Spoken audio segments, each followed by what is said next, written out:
Hi, and welcome back to Team Coaching Chats with Nadja and Ro. Today we thought we would take a bit of a deep dive into what are the foundations for team success, because we've referred to those a few times, I think, in our chat so far. So we thought we'd spend a bit of time looking at that. And before we get into that, as always, please like and subscribe to the channel. As we're growing our channel, it makes a huge difference to have subscribers and comments and knowing that people are actually out there. So please show us some love in the comments below. And yeah, so with that said, let's get into it. The foundations for team success. So I'm happy to just chip in first, Nadia, if that's okay. Yeah, absolutely. I think you were quite inspired by these foundations, right? Can you I tell us a little bit was, yeah. about because it came up when we were talking about, individual versus team coaching, and then, one of the topics that came up was what are the foundations for team success, and that obviously inspired something in you. So I'm curious about that spark. Yes, so it's something I've written about in different guises ever since I've been writing about coaching, to be honest, over the last 15, 20, I don't know, 20 years maybe, a long time anyway. And I was sort of, in my latest book, I reflected on my lived experience of what creates a successful team. And I know we touched on this a little bit when we talked about the best teams. And so for me, there were these five ingredients that really signal that the team has been set up for success. So a lot of times the success of the team is dependent on the environment. So you can have the best team in the world, but if they're not in a supportive environment or an environment that actively doesn't support them, then they're going to have limited success or they're going to burn out really quickly. So the first thing for me, and this goes to who is the team, but having the right people on the team. So making sure that it's not just about skill set, it's about the ability to work together as well. So there's a bit of personality that comes in there. And that part of that personality is the ability to get on with other people, regardless of differences of opinion. So yeah, so getting the right people on the team is one of the main ingredients of success. Having a clear purpose because the team needs to know what they're there to do. What's their mission as a team? What are they trying to accomplish together as a team? And again, the key thing there is together. They can probably achieve things individually, but what together are they going to achieve? What's our collective purpose for working together as a team? And that goes to that collective responsibility as well. We've all got skin in the game to get a good outcome. And then obviously how we work together as a team. We need to know what are the rules, what are the norms that we're working in. And sometimes those emerge as the team works together.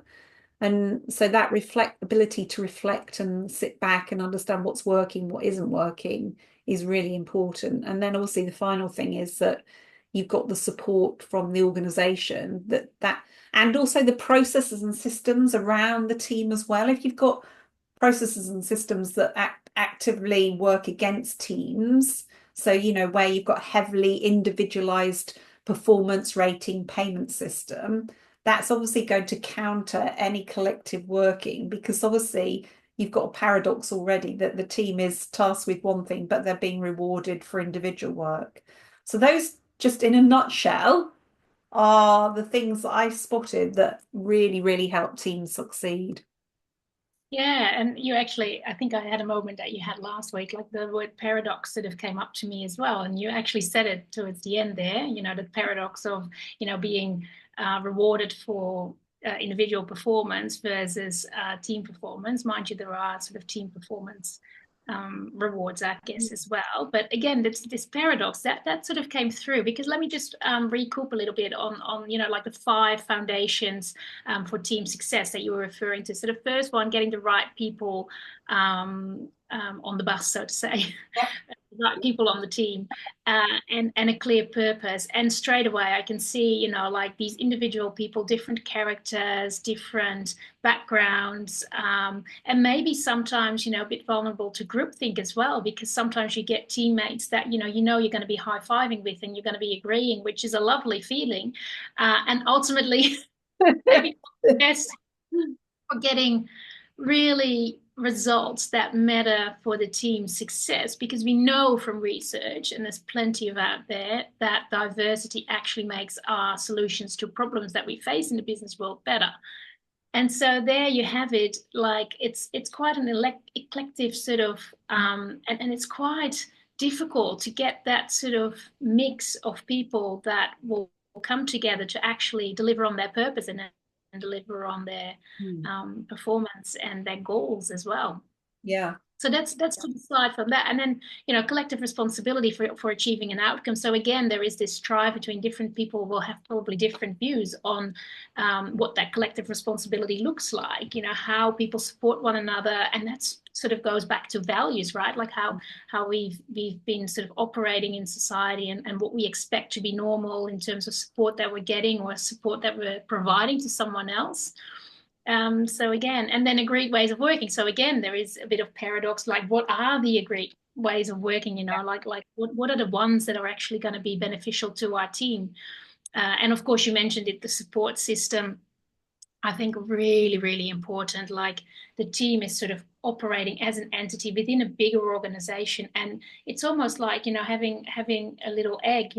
That's sort of there's a little chick inside it, and for that chick to sort of come out of it and really sort of develop in all of its potential, the environment around it, like the protection, but also the encouragement, the empowerment, all need to sort of come together for that team to really flourish. So in a way, it's not a light task, is it? No, no. And yeah, no, that I absolutely. And I think sometimes organizations take a haphazard approach to teams. They kind of they have that, logical, rational approach to creating organization structures without actually forgetting or remembering that the organization structures are organic, that it's actually human beings that are in those structures. And it's not like moving chess pieces on the board. You've got to think about, okay, so we're creating teams here to deliver on results. So that ability to understand the human side of organizations and how that then fits in with what the organization is trying to achieve, that does require a lot of thinking. And yeah, and because we're human, our biases come into play in the way that those things happen as well. We've got power dynamics in organizations, we've got conflicts of interest, we've got factions, we've got all sorts of things that mitigate against team success. So yeah, and sometimes just being aware of those things can start a conversation. And there are obviously models and frameworks out there that you can use, like the 7S model, McKinsey 7S model, see Galbraith's 5-star model, lots of different models that you can use that help you identify the component parts of a human living system. But they're, all models are wrong, as George Box, a slight abridged version of his quote there. But once the model is only one map of the world, it's not the whole picture. You don't know how hot it is, you don't know what the landscape is, you don't know, is it dry, is it wet, what's it smell like? All of these things where we're using all of our sensors, you can't get that in the model. And I think we often forget that when we're working in business, in any kind of social structure, we forget that it's a lived experience and it's not something that can be done on paper. Yeah, I love that it's a lived experience. And also coming back to design theory, and maybe it's because it feels a little bit overwhelming, right? And with models and the Yes. right organizational structure, and it seems like there's so many parameters that we're trying to control almost. And I really love that comment about a lived experience, and maybe also having a bit of faith in the development of the team, and kind of like just going with the mindset of we're prototyping here, and Yeah. what we talked about in previous chat as well was taking the foot off the accelerator sometimes to actually digest, right, we're a team here, and how we're going to be working together successfully, and we just go as we find out and just take a bit of pressure off. Yeah. That again, it's that, or maybe we've worked together for too long already, but as I was talking, I was thinking about experiments. So when you use the word prototyping, that's exactly it. What if we were to treat all teams as temporary until they've actually established and proved that they can be effective as a team.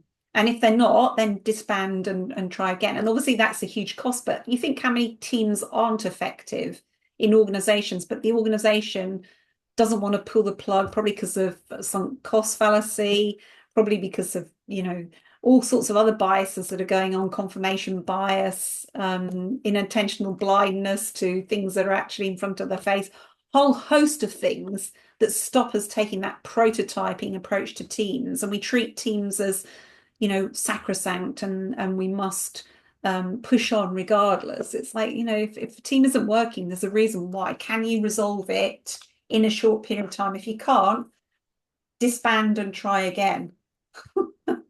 Really like that, how we just turned the pyramid, we toppled it over, we just turned it completely on its head. Instead of having the five foundations for a team, it's kind of like, like what are the five sort of things to think about once we do have a team, and then we sort them out as we go in a prototyping type of way. I Yeah. love that.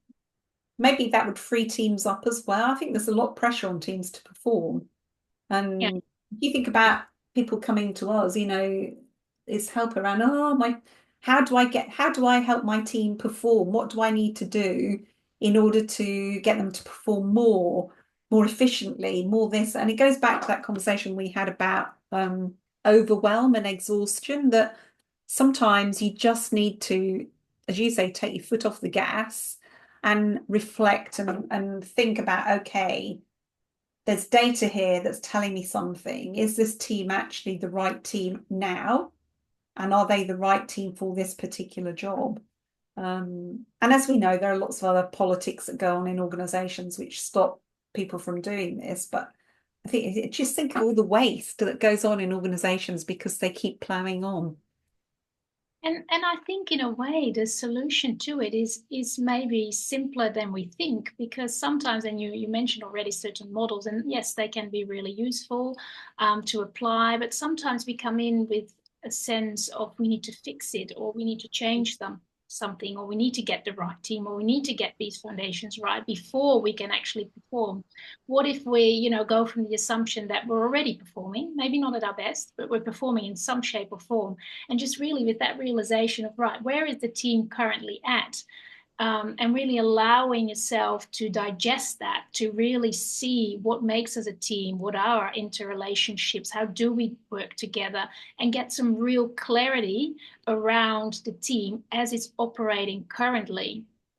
Yeah. We've actually found in team coaching that that's a huge benefit, right? Because instead of like coming with structured solutions that may work in company A, they may not work in the organization that you're currently looking at, and so you're trying to, well, put a square in a round hole, right? Or the other way around, I'm not sure, but it's a bit like that. And so I think there's a true value in just putting the time out, Yeah. maybe the T for time out, team coaching time. It's right, okay, what's been happening here, what can we observe? So this is a very simple intervention, right, that we do in team coaching. Is we just observe the team and we see how are people engaging, who people, who are the ones that actually speak, who are the ones that are silent, Mm. who's driving the conversation, what outcome are people seeking? Some people may just want to get a resolution, some people may want to talk, some people may want to shine. So there's all these different motivations, individual motivations, and then it's about how do we bring all of that together in the team to actually be aware of that, and that's the first place that you start, I think. Yeah. That current reality, which we know in coaching is really important. You may have a goal. What's your current reality? So if your goal is over here, which is 2 million miles in the distance, and you're not even on the pathway, then that's going to be a huge task. Okay, so let's just acknowledge where we're starting from. And then also check in, is that a realistic achievement Oh, for this team? Is it, based on where you're at, how realistic is that? And if that's really where you want to go, what are you prepared to commit to? What are you prepared to give up as a team collectively in order to achieve that? And maybe where, there might be people in the team who are at different levels of motivation towards that goal as well. So you might have somebody who's 100% committed to the goal, and then somebody who's probably 10% committed. So what does that mean collectively for the team? Is it a question of them, just averaging out motivation, or is it a question of finding out what that is about as a team, and getting real about what the goal is and how you're going to move forward from where you are currently? Yeah, that's just one conversation at a time, huh? Yeah, exactly. Exactly. Yeah, that emergent wisdom, as we call it. Yeah. 10% fun can equally be the person that's only 10% allocated to the team. Yeah. And it's just really from that capacity, what is it that you can do? What support do you need? And what do I need? And that's a very clear and simple conversation that can be had. Yeah, definitely. I'm a part of all different kinds of team. And yeah, so obviously I'm not 100% in any one of those teams. And that point you make about what is it I can feasibly do for the 10% of my time that I'm committed to this team? I think that's a really, really great question. Yeah, yeah. And what support do you need for that? Yeah, yeah, And what are you and what can you give in return? yeah, Yeah, yeah. yeah, yeah. Fantastic. So is that a good place then to leave this conversation It's till our next one? So just to summarize from your perspective what's emerged for you out of the conversation today then. Yeah, I have this image of literally this turnaround of the pyramid of sort of looking at the five foundations for teamwork, actually just toppling it up on its head and thinking of it differently. And Yeah, starting actually with the pointy edge, which is sort of downwards. It's sort of where are we now? And then we have this whole range of possibilities all of a sudden out there instead of like making it really sort of close and almost like a tick in the box exercise of we need these and these and these things. It's kind of freeing up. I know creativity is your word for 2025, but it feels like a far more creative, lighter way of being in a team. yeah, To start with the pointy edge of where are we currently, have that conversation, and then maybe get the models in to see, how are we tracking on all of those good things, how are our foundations, are they actually, so it's actually the pyramid on its head and then it's back again, flip it yeah. over again with the Diamond. high awareness level. Yeah, almost Yeah, like the design thinking diamond, isn't it? I'm You thinking diverge, diamond, converge. Yeah. diamond, Yeah, yeah, I like that. And so yeah, the kind of building on what you said there, that kind of triggered is the sort of an object in motion stays in motion. So it's start from where you are, get some action, do a reflection piece, and get reflexive in the moment as well, so that you're learning as you're going along, always with a view that it's emergent.